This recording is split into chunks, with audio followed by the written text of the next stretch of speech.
My ex-wife forced me out of her startup, but I had a hidden strategy waiting. It didn't start with a fight.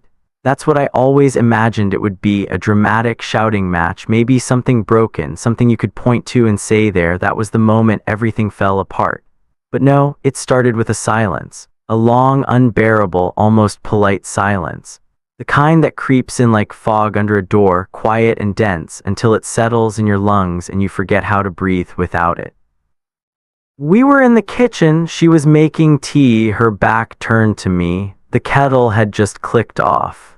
I was sitting on the bar stool, staring at the speckled countertop, pretending to read something on my phone. She didn't say good morning. I didn't ask why. That was how most days had started lately. I used to know her rhythms, used to anticipate the way she'd tap her fingers on the counter while waiting for water to boil, or how she'd hum under her breath when she was focused, not a tune, just a string of notes that seemed to form only in her mind. I hadn't heard her hum in weeks, maybe months, and the counter tapping had turned into a different rhythm. Emails, meetings, logistics, board appointments. Even her silences had schedules now. I told myself it was stress, that we were both stretched thin. Startups don't give you time for each other. They barely give you time to breathe. But that was the thing, we made this life together. The stress was ours, shared, or at least it was supposed to be. We built Cradle from scratch, her and I, that first year. It was just the two of us and a dream we barely knew how to articulate. A platform to streamline collaborative diagnostics in pediatric care, born from something deeply personal, deeply painful. Her niece, stage 4 neuroblastoma. Months in and out of different hospitals, too many specialists who didn't talk to each other. By the time they aligned on a treatment plan, it was already too late. I remember the way she looked at me after the funeral, eyes like glass, hands trembling, voice quiet but certain. We have to build something better. This can't happen again. And I said yes, of course I did. We poured everything into it, time, money, sleepless nights, our bodies, our relationship. The kitchen table turned into a war room. We wrote the first specs on printer paper with half-dried Sharpies, ate takeout for months, slept 4 hours a night. She pitched investors with a fire I'd never seen in anyone. I wrote code until my fingers cramped and my eyes blurred. We made it work. We made it real. But somewhere along the way, she became someone else. Or maybe I did. I used to love watching her talk, even when I didn't understand what she was saying, the investor lingo, the TED-style cadence. I admired her for how easily she carried a room. She had gravity. People listened. And I was content to be the quiet half, the builder behind the curtain. Until the curtain turned into a wall. I started noticing the small exclusions first. The VC wants to do a one-on-one lunch, probably best I handle it. Oh, I didn't realize you weren't on that email thread. I went ahead and signed off on the redesign. I figured you wouldn't mind. Then came the shift in language. My company, my team, my vision. It was subtle but not accidental, like she was trying on the words, testing how they sounded in her mouth before saying them in front of someone else. I confronted her once, softly, not an accusation, just a question. Hey, do you feel like we're drifting a little? She looked at me like I'd asked her if the sky was falling. Confused, maybe annoyed. We're just busy, she said. It's a critical phase. Don't make this about us. That was months before the end. By the time she asked me to come into her office, with the glass walls and the goddamn minimalist furniture and the door that used to be ours, I already knew. The writing had been on the walls for weeks. I'd just refused to read it. Still, I clung to some twisted version of hope. Maybe she just wanted to talk. Maybe she finally saw how distant we'd become. Maybe this was a conversation about repair. The room was cold, too much AC. She was sitting with one leg crossed neatly over the other, laptop closed, her phone face down. She didn't smile. "Thanks for coming in," she said, like I was an external consultant, not the man who once carried her home when she sprained her ankle at a pitch event and refused to call an Uber out of pride. I didn't sit, I hovered near the armrest of the couch. She cleared her throat. "I've been speaking with the board." I stared at her, my mouth went dry. "Okay." She nodded like she was confirming it to herself. "There's concern about leadership alignment, vision conflict, role ambiguity." "Role ambiguity," I said, my voice catching on the absurdity of the phrase. She didn't blink. "We need someone with more operational clarity. We're moving into aggressive scaling. The investors need confidence in the executive structure." I took a step back, my shoulder hit the wall. "You're firing me." There it was out loud. She flinched just slightly. "It's not about that." "Then what is it?" "You're brilliant," she said, and I hated how hollow it sounded. "You are, but this isn't your strength, and we can't afford." "Afford me," I finished for her. "Right." The thing that gutted me wasn't the betrayal, it wasn't even the decision. It was how calm she was, how prepared, how corporate. There wasn't a trace of the woman I used to build with, sleep on floors with, laugh with at 3 a.m. when a deployment broke the entire system and we had to fix it by morning. She stood like it was done, like the script had been followed to the letter. "We'll make sure you're compensated, and I'll do everything I can to protect your legacy in the company's narrative." I laughed then, a short, sharp, bitter laugh. "My legacy, Jesus." Silence. I left without shaking her hand. As I walked out, one of the junior engineers glanced up from his desk. His eyes met mine for half a second before flicking back to his screen. No one else looked up. I stepped into the elevator and stared at my reflection in the brushed steel. I looked like a man who had just been ghosted by his own life. The silence in the elevator was thick, ringing, like it was inside my skull. I clenched my fists so hard I could feel my nails in my palms, but I didn't cry. Not yet. That came later, in the car in the parking lot, with my head pressed against the steering wheel and my breath stuttering like a bad internet connection. Not loud, not messy, just the quiet kind. The kind that breaks you slowly. She didn't text, didn't call, didn't check in. She was already gone. And for the first time since we'd built Cradle, I was completely, painfully alone. I didn't go home right away. I couldn't. The apartment felt like hers, even though the lease was still in both our names. Every wall carried the sound of her voice, and the furniture still remembered how she sat in it. So I drove, no direction, just miles. I ended up at Ocean Beach, of all places, wind-slapped, gray and raw, the kind of place you go to feel small. I sat in the car for a while with the windows cracked just enough to hear the water, the sea's endless exhale. It matched something inside me, or maybe it just drowned it out. I didn't know what to do with my hands, or my thoughts. I kept replaying the conversation in her office like it was a tape I couldn't eject. Operational clarity, leadership alignment, buzzwords that stripped the blood out of everything we had built. How long had she been planning it? How many meetings had I missed where she floated the idea? Did the board know before I did? Did she ever defend me? Or had she already decided weeks ago to start carving me out of the story? My phone buzzed, a calendar notification for a stand-up meeting I was no longer invited to. I turned the phone off.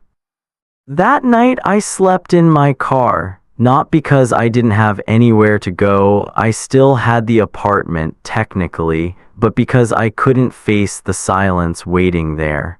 At least in the car, I could pretend I was just between places, just passing through. I didn't tell anyone what had happened, not at first. It felt too big and too stupid at the same time. Like admitting it out loud would somehow make it more real, or worse, confirm how naive I'd been. Friends would ask, "How, Cradle?" And I'd just nod vaguely and say, "It's growing," as if I were still part of it. I was. She made sure of that. Eventually, I went back to the apartment. She'd already moved most of her stuff out.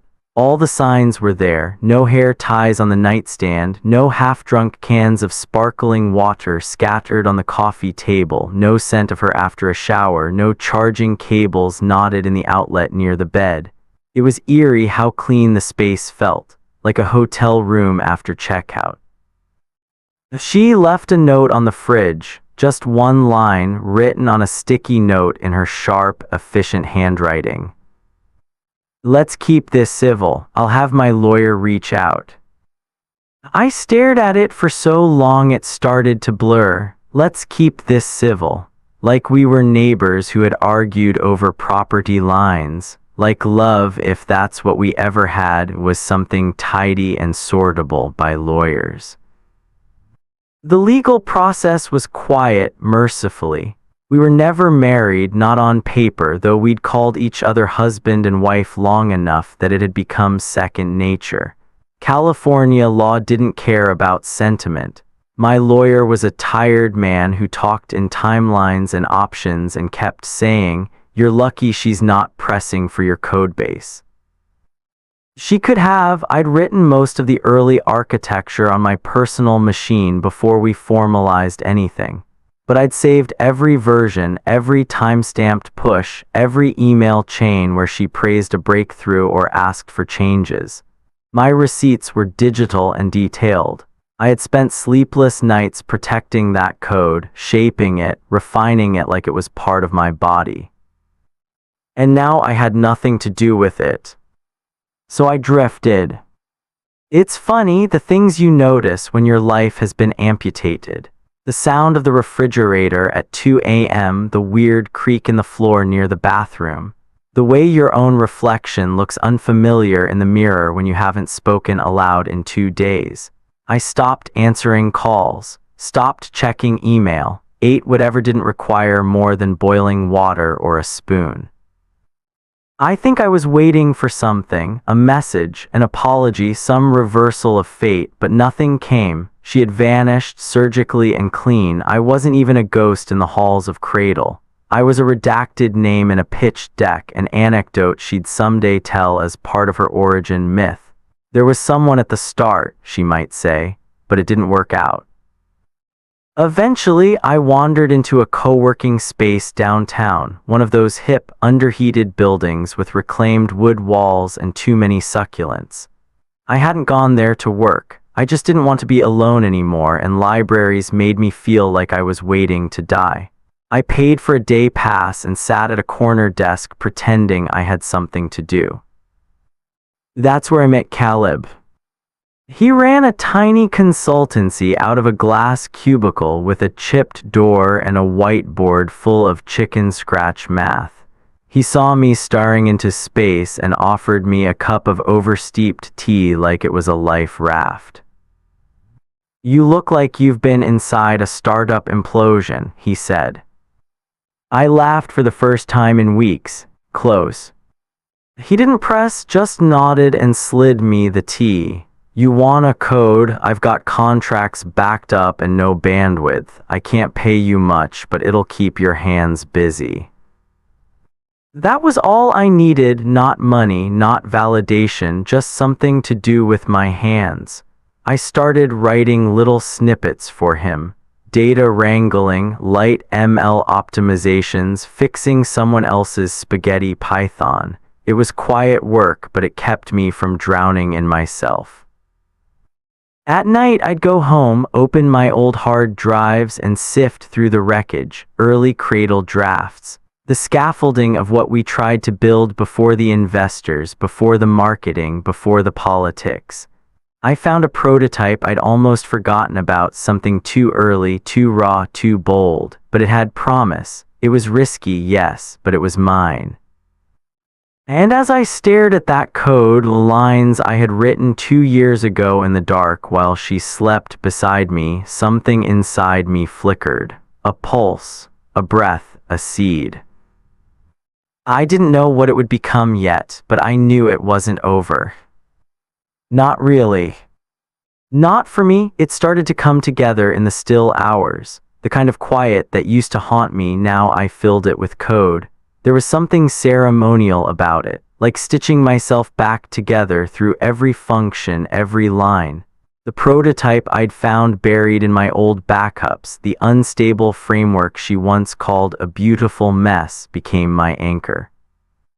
I started calling it EchoCore, partly as a joke, partly because it felt like I was building an echo of the future we once imagined, only clearer, sharper, mine.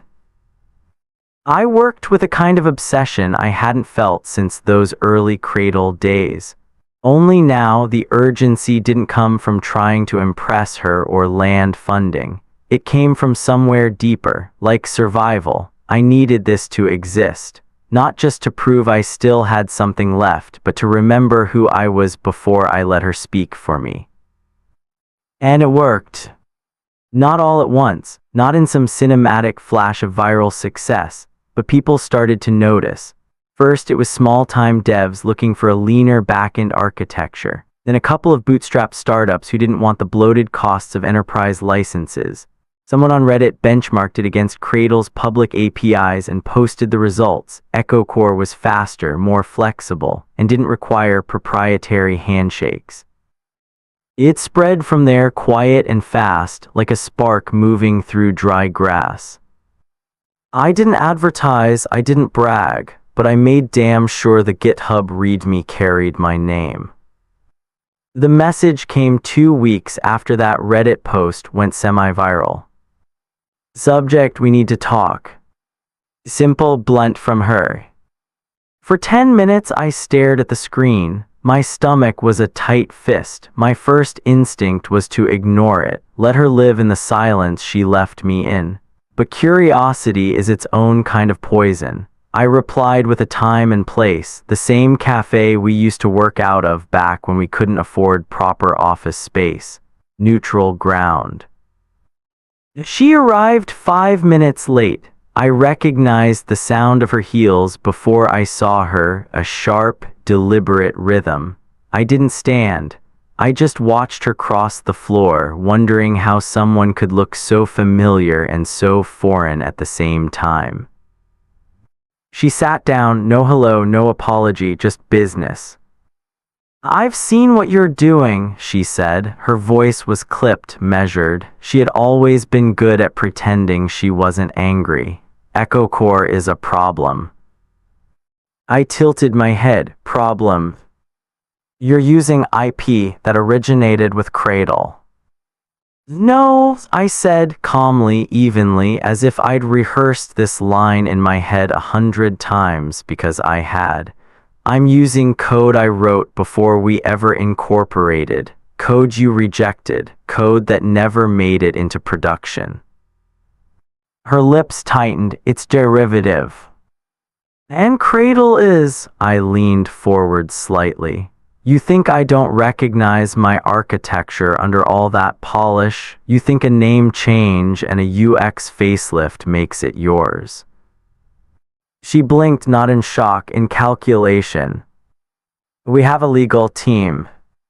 I have timestamps, email chains, receipts. You really want to go down that road? She went quiet then, her hands curled around the ceramic mug like it was something to hold onto. For a moment, I saw something flicker in her expression. Not fear exactly, something closer to discomfort, like she was realizing she'd underestimated me again. You blindsided me, she said finally, quieter now. I didn't think you'd retaliate. I laughed, not bitter, just tired. This isn't retaliation, this is resurrection. Her eyes searched mine. I couldn't tell what she was looking for. Regret, guilt, the version of me she'd left behind. "Why didn't you fight back then?" she asked. I shrugged, because back then I was still trying to protect something that no longer existed. Us, the company, the story we told ourselves about what we were building. She looked down, and that was it. That was the confrontation. Not a screaming match, not a dramatic reckoning, just two people sitting across a table realizing the story was dead, not from betrayal, from erosion, slow, quiet disconnection, death by 1,000 silences. "I'm not going to sue you," she said after a while. "It would be bad optics." "Smart," I said. She stood. "Good luck." I didn't answer. She paused, maybe expecting some parting sentiment, a final nod to what we used to be. I gave her nothing. She walked away. I stayed at the table after she left. The mug she touched was still warm. I didn't feel victorious. I didn't feel vindicated. What I felt was something closer to clarity, the kind that hurts a little. Like staring into cold water and seeing your reflection for the first time without distortion. I remembered the night we first dreamed Cradle into existence, sitting on the floor with sticky Thai takeout containers and cheap beer, sketching ideas on napkins and envelopes. She had looked at me then like I was her whole future. I'd believed her. But what I hadn't realized was that her future had always been moving faster than mine, slicker, louder, more ambitious. And I was just the scaffolding she built it on, sturdy, temporary. But scaffolding can be repurposed, strengthened, used to build something real. And that's what I was doing now. Not out of spite. Out of necessity. Out of truth. I didn't expect peace. Not really, not after everything. What I found instead was a kind of silence that felt different from the one she left me in, not the tense, watchful quiet of someone waiting to be heard again, but a softer, more forgiving stillness. The kind that settles in after the storm has spent itself, when the ground is wet and the air smells like beginnings. I moved. Not far, just to a smaller place. High ceilings, cracked wood floors, a window that caught the morning light just right. I didn't take much with me, no need. I left the couch we bought together, the coffee table she picked out because it looked like it belonged to people who hosted dinner parties, even though we never did. I kept the books, my old hoodie that still smelled faintly of burnt espresso and stress, and my server. The rest I let go. You learn to let go in pieces. Some mornings I'd wake up and still reach across the bed like she might be there. My fingers would find cold sheets, and I'd pull them into my chest and breathe into the hollowness like I could warm it. Other days I didn't think of her at all until something stupid, the smell of ginger tea, a voicemail from an unknown number, a song she once played on loop, cracked me open without warning. But it stopped feeling like drowning. It just became memory. I adopted a dog. A scruffy mutt with a scar on her ear and eyes that carried too much history. Her name at the shelter was Juniper. I kept it, felt like fate or at least poetry. She didn't trust me at first, sat near the door for hours, ears back, ready to leave. I knew the feeling. But slowly, over long walks, crumpled treats, quiet evenings on the floor, we found each other. Juniper taught me how to be present, how to sit still without spiraling, how to feel joy without explanation.